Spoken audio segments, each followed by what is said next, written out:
ఇలాంటి కాంబినేషన్తో ఎప్పుడైనా కర్రీని ట్రై చేశారా? ట్రై చేయకపోతే ఇలా ఒక్కసారి చూసి ట్రై చేయండి. Hi friends, welcome to our channel Lakshmi Akshaya. Recipe ఎలా టాపిక్ చేసుకోవాలో చూసుకుందాం. నేను చేసే కర్రీ ఏమిటంటే బీరకాయ పెసరపప్పు. ముందుగా అయితే స్టవ్ని అయితే వెలిగించి కుక్కర్ని అయితే పెట్టి ఆయిల్ని అయితే పోసుకుందాం. ఆయిల్ బాగా వేడైన తర్వాత జీరాని అయితే యాడ్ చేద్దాం.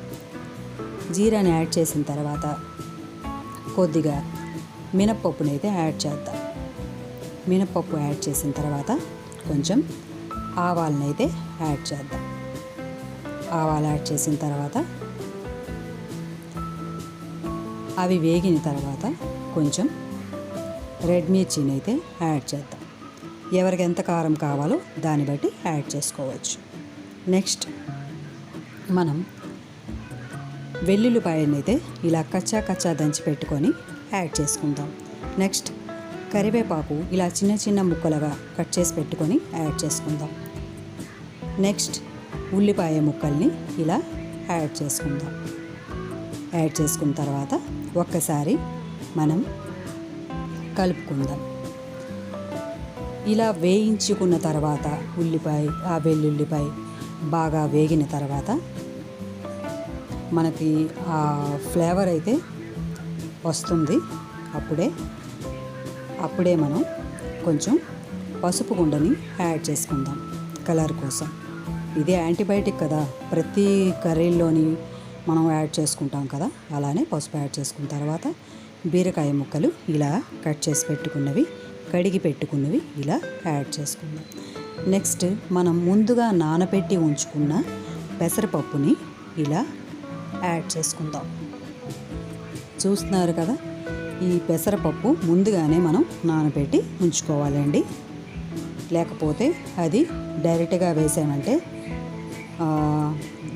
ఆ టేస్ట్ వేరే వస్తుంది. ఇలా నానబెట్టి వేసుకుంటే ఆ టేస్ట్ వేరే వస్తుంది. ఇలా చాలా బాగుంటుంది. ఒకసారి ట్రై చేయండి. ఇప్పుడు మనం సరిపడా ఉప్పునైతే యాడ్ చేసుకుందాం. సరిపడా ఉప్పునైతే యాడ్ చేసుకొని ఒకసారి కింది నుంచి పైకి అంతా కలిసేలా, ఆ పోపు అంతా వీటికి పట్టేలా, ఈ ముక్కలకి పట్టేలా ఒకసారి అయితే కలుపుకుందాం. నేను ఒక చేత్తో వంట చేస్తూ మీకు చూపిస్తున్నాను, అందుకే ఆ కుక్కర్ కూడా కదిలిపోతుంది, ఏమనుకోవద్దు ఫ్రెండ్స్. నెక్స్ట్ కలుపుకున్న తర్వాత మనం సరిపడా కారం, అంటే ఎవరికి ఎంత కావాలో అంత కారం అయితే యాడ్ చేసుకుంటాం. మేము తక్కువ కారంని యాడ్ చేసుకుంటానండి, ఎందుకంటే బాబు కూడా తింటాడు కాబట్టి. నెక్స్ట్ గరం మసాలాని కూడా యాడ్ చేసుకుందాం. గరం మసాలాని యాడ్ చేసుకొని ఇంకొకసారి కింది నుంచి పైకి ఆ కారం గరం మసాలా అంతా ముక్కలకి పట్టేలా ఒకసారి మనం ఇలా ఒక పక్క నుంచి కలుపుకుందాం. ఒకవైపు నుంచి కలుపుకొని చూస్తున్నారు కదా, ఆ బీరకాయలోని వచ్చే వాటర్ కంటెంటే మనకి కనిపిస్తుంది.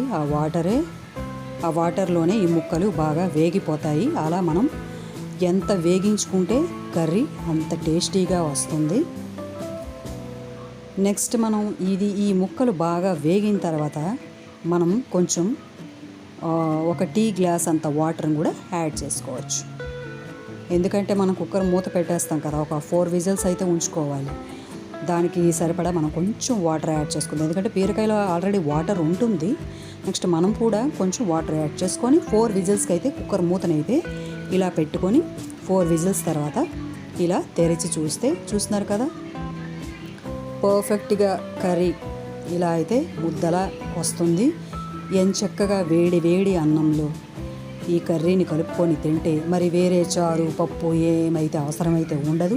చాలా చక్కగా అయితే తినేస్తారు పిల్లలు పెద్దలు. ఇలా ఒకసారి ట్రై చేయండి. మీకు కనుక ఈ వీడియో నచ్చినట్లయితే నా వీడియోని లైక్ చేయండి, షేర్ చేయండి. నా ఛానల్ని సబ్స్క్రైబ్ చేసుకోవడం మాత్రం మర్చిపోవద్దు. ఇంకో కొత్త రెసిపీతో మీ ముందు ఉంటాను. నేను మీ Lakshmi Akshaya channel. Thanks for watching. ఉంటాను ఫ్రెండ్స్. Bye friends.